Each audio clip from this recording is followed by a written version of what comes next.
Welcome, everybody, to another WTFC.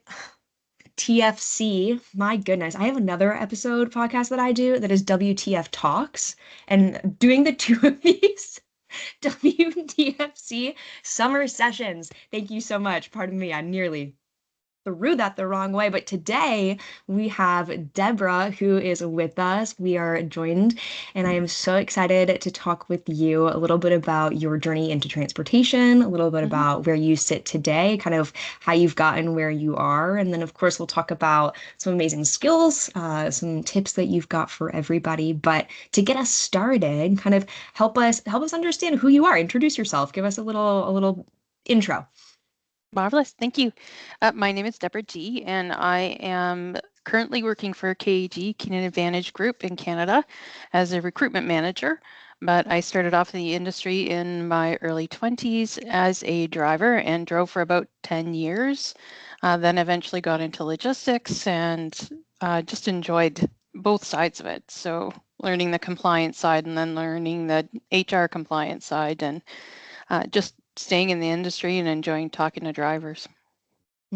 Tell me about the first 10 years a little bit. I'm gonna pick apart your story and ask a bunch of details because I just Sure. love to know everything. So tell me about the first 10 years. How did you first end up in a truck? What was your intro there? Because that's not always very stereotypical for people. I was commuting in a job that I despised, and I was going from Cambridge to Mississauga, which is only about 20, 25 kilometers, but it was taking hours every day. Eventually, I got a CB because if there was traffic or a jam, then I would follow the truck drivers around the detour. So I eventually started talking to them and saying, "Can girls do this?" And they said, "Well, yeah, but I don't know why you would." And I said, "Well, because I kind of want to. I really want to. I really want it. I really want your job." And so I ended up going through a program where they provided the training, and then they also had, as long as you passed everything, a job at the end of it with Schneider National. So I really was able to get a leg up for that, 0 to 2 years window. Um, it was nice. It was very nice to have a job waiting for me. That's amazing. Tell me about why you wanted it. Like what were you watching first? Well, I love that story. I just got it so that I could follow them through their reroutes. Kind That's of, so yeah, yeah. funny. What a Yeah. hilarious introduction into it. Yeah. But then what about it did you love when you were walking with them, talking with them? What interested you? Well, they were getting paid. Like even though they were they weren't going many, many miles, they were still getting paid sitting in that traffic. And a lot of my friends had completed university while I had been working through it. And I had started going to university part-time and working full-time. And their income was really where I was at that point in time after, working through the 3 years they went to school. Hmm. And then truck driving was another probably $20,000, $30,000 over where I was at the time. And so Mm. definitely financially motivated. Also, sitting in a cubicle all day when I was a young person was absolute torture. Like Hmm. I had more energy than what that little box could contain. Interesting. So then tell me about what was your transition out of it? What at the end of a decade you're like, I'm done. Is it a lifestyle transition? Is it you're seeking something else? Was it the growth that you were looking for? Or why did it come to an end? I was I met somebody while I was on the road and we got married and he had gotten a promotion into operations. And I felt a bit jealous over the whole thing because he was learning Okay. all these new things about compliance and about working with people. And um, yeah, I just was jealous of the learning, and it was just a big transition for me into a different mindset. So I had to relearn my social manners, which was a big step, and just going into a regular office and taking orders from people, getting along with people. Like I had really taken full advantage of being able to speak my mind when and where I wanted to, because there's just no way that anybody's going to fire a truck driver that is safe, right? So it Hmm. was a bit mouthy. Um, and then started going to school again to upgrade my skills.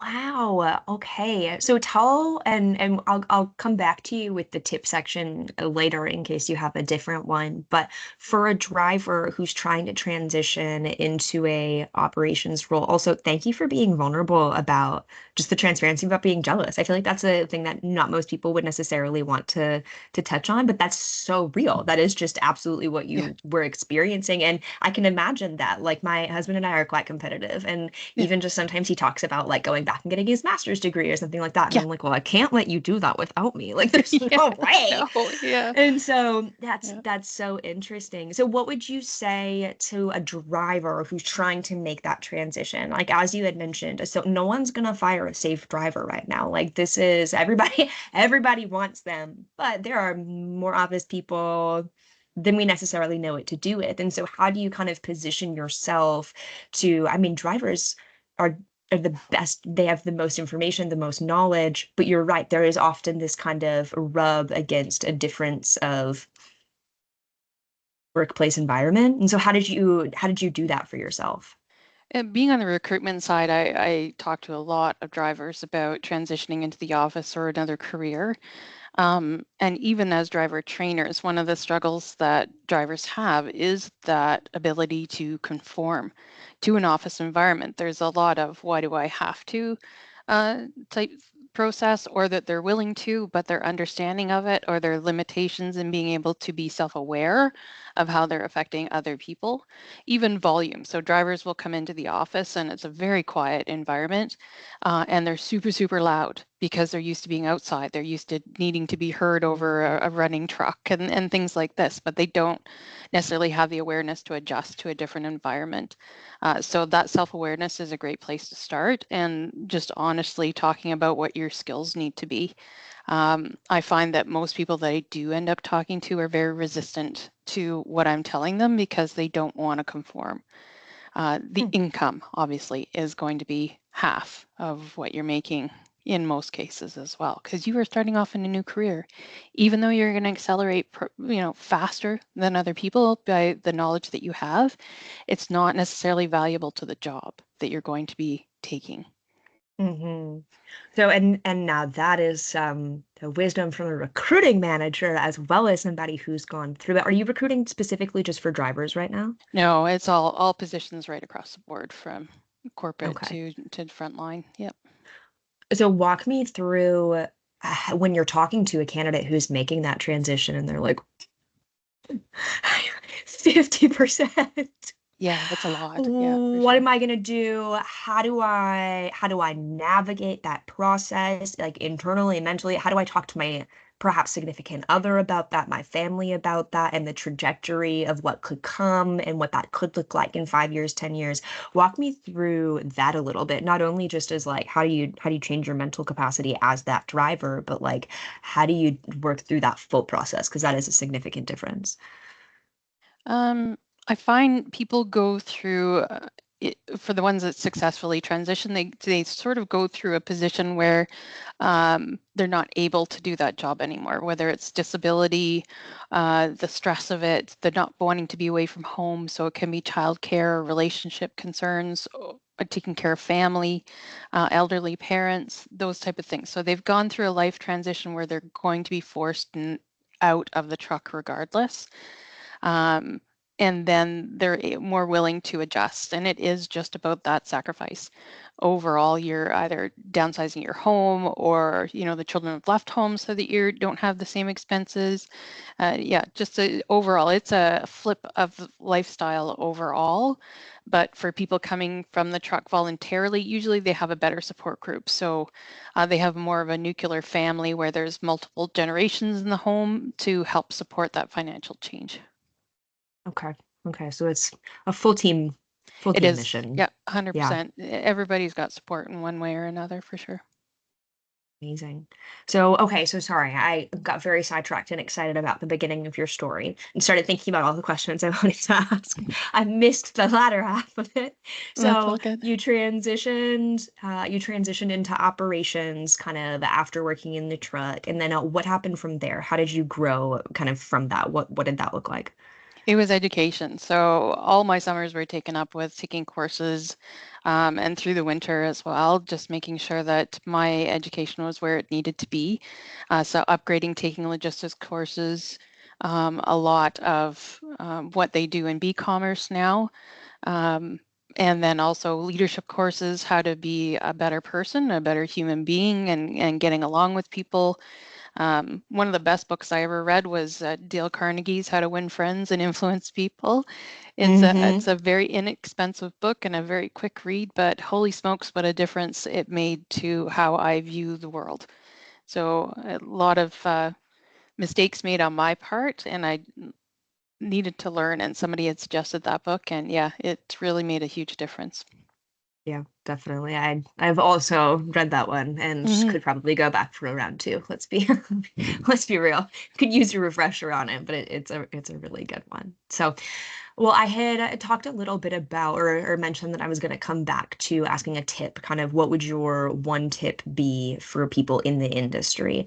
Do you think that that would come back to the soft skills and personal awareness, or do you have a different best practice tip that you would recommend to some of our members just about being, whether it be a recruitment manager, a driver, a female in the industry, kind of wherever you want that to lie? Um, for me, with the transition and second guessing myself and learning those soft skills, I would say that throughout it all, I struggled with being genuine to myself. So where that fine line was between speaking my mind and giving somebody honest feedback, or expressing my ideas in a non-confrontational way, and retaining that feeling of being myself without being like having a facade. So I Mm, flip-flopped back and forth a lot through the early stages of that, and learned eventually that I just had to be genuine. Otherwise, I was going to burn out in positions.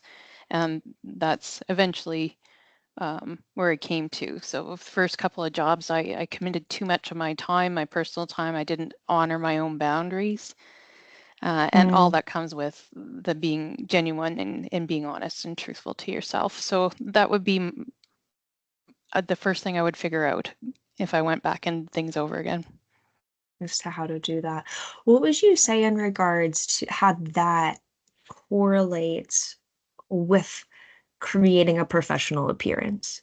Because what you had talked about originally was making that transition and taking a step back and being like, how do I present myself in a way that is appropriate? Which, of course, anybody wants to do. But just like you mentioned, you want to be very authentic to yourself. But I think that, I mean, personally, as somebody who's earlier in my career, sometimes I struggle with that balance, like wanting to be 100% myself, but also authentic. And, or part of me, that's the exact same thing, myself, but also professional, and how those two things line together. What did that look like for you as you were kind of navigating, finding the balance? I still struggle in all honesty because I tend to be quite forceful. And that's, I think, what I've also said to you is just be more yourself. I know you have a louder voice, use that louder voice. And giving other women permission to use that louder voice, there's nothing wrong with it. If you're tearing somebody down, then you'll know your heart will speak to you. But otherwise, use your louder voice. There's nothing wrong with that. And Mm, I would say that finding that balance is maybe not so much of a struggle, um, because I hate to say this is terrible, but I often coach young women through their careers and struggles. And one thing I say to them when they start to overthink or second guess themselves is, um, have you seen a man do that in the work environment? Well, yeah, sure. I said, and how did that person react? So put yourself in another gender's yeah. shoes, and I know that's a hot topic, but so many women soften their voices because they've been told to by older generations or by family members, or you're just too much. And we hear that often. And it gets to the point where you're coached into being insecure about your voice. And I despise seeing that because your ideas are valid, your concerns are valid, and your emotions are valid. You don't need to apologize. Hmm. Dang, that is so interesting. I think that that might be the title. Maybe, maybe not. It's pretty good. Have you seen a man do that?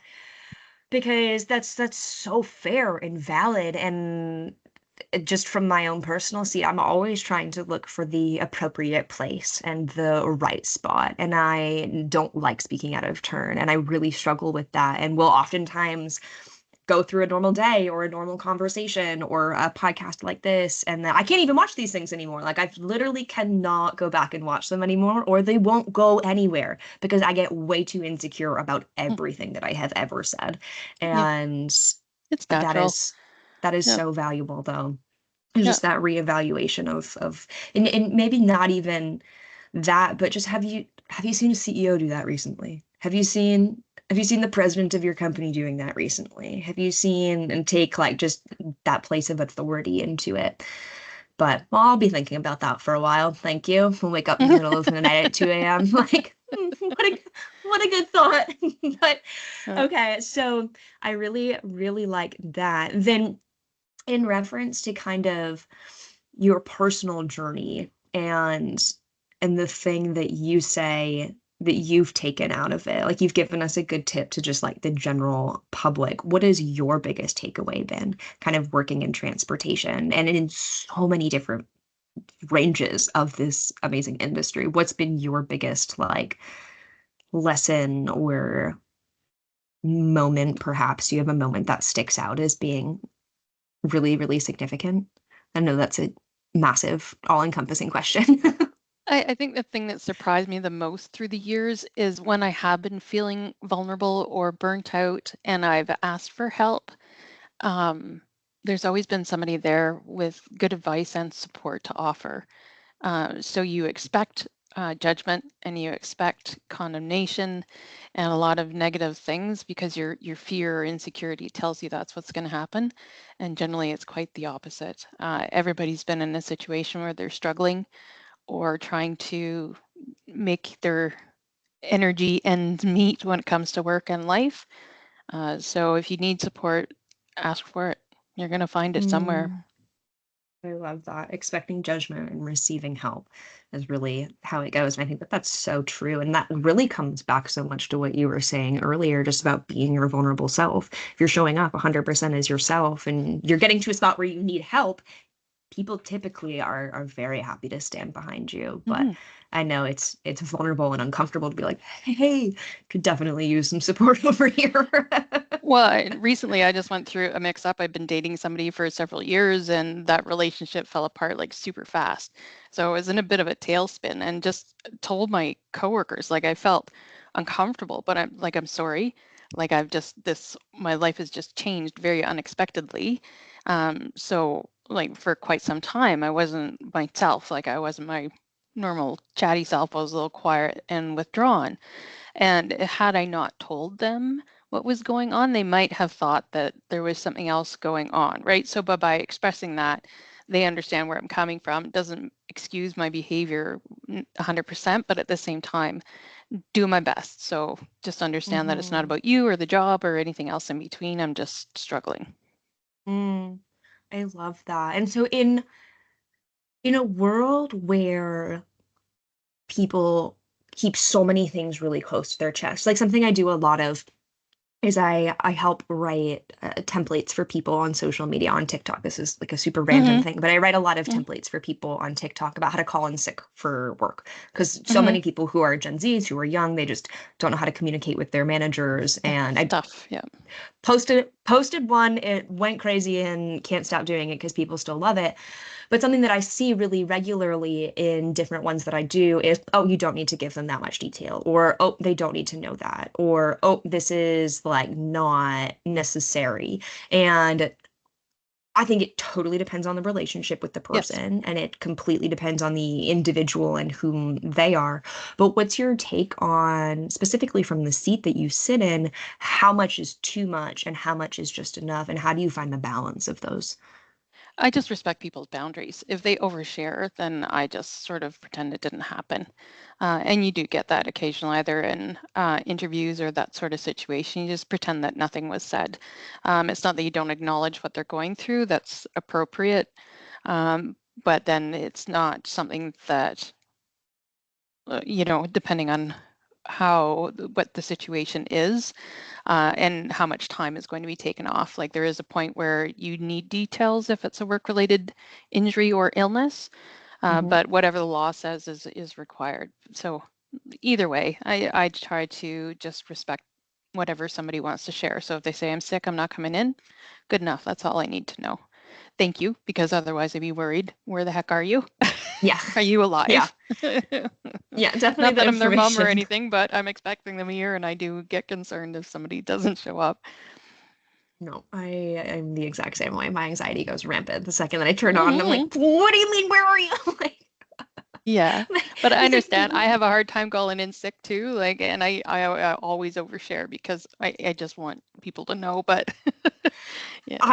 I live in the same boat. I also overshare. And I mean, that Mm-hmm. could come because I come from a family business. And so it's weird to Mm. draw those boundaries. And that's always a little different. Yeah, for sure. But okay. So I appreciate all of that. I want to go back and debunk a myth now. We talked a little bit about at the beginning this concept around can a girl do this? You were talking to these other truck drivers and you were like, can I do this? And so the myth that I want to talk about is that trucking is for boys.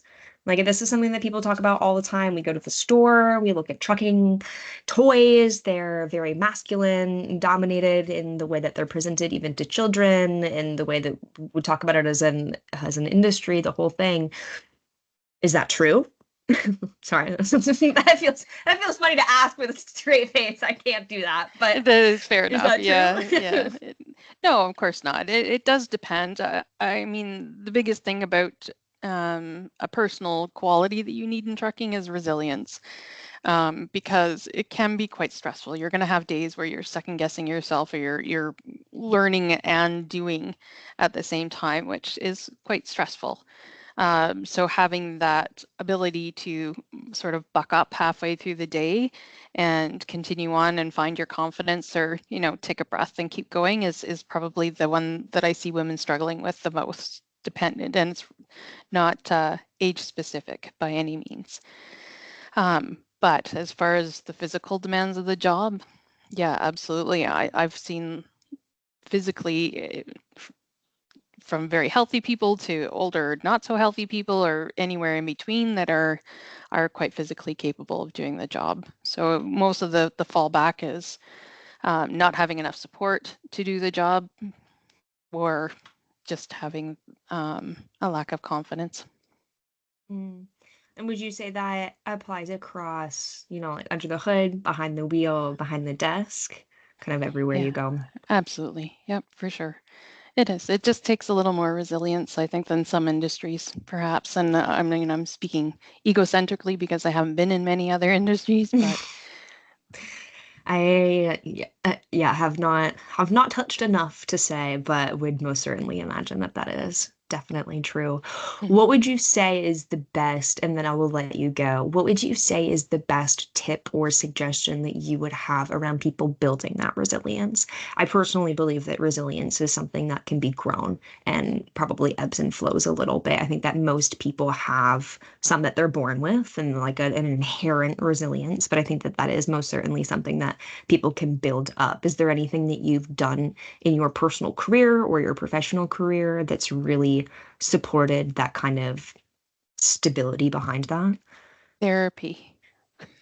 Okay. Yes, therapy. I realize it seems like a strange thing, but for your career, for your own personal growth, it's like having a teacher for the soul, and therapy is a great way to um, build self-awareness and what you need from life and from the people around you, and have the courage to speak it. So, Mm, like I say, it might seem like a simple thing, but it is not, and it is a huge deal maker for your life. mm. I like that. I like that. Thank you so much. Thank you for being so transparent with us today about your journey and giving us some great tips. I think that people from lots of different seats will really be able to enjoy this episode and take something away. Is there anything specifically that you want to leave our listeners with? I had asked you originally kind of the one tip and the best thing that you had mentioned taking away, and you had given the seven habit, no, not the seven habits of, what was it? How to win friends and influence And people. influence people. Is there Yeah. any other resources that you'd want to tag on with that on the bottom of it that you're like, this was also really, really good or really valuable that people should go check out after this? Honestly, if you're going to read one book, that would be my biggest choice. I tend to skim self-help books or those leadership, but Dale Carnegie, a lot of what he has to offer in their courses are very, very helpful. Definitely. Definitely. Well, thank you for taking some time to talk with us, and thank you for taking some time to listen for all of our listeners. We appreciate it, and we are so excited to go through this summer sessions journey with you. We will be back again and talk to you all soon. But thank you so much, and bye for now. Bye.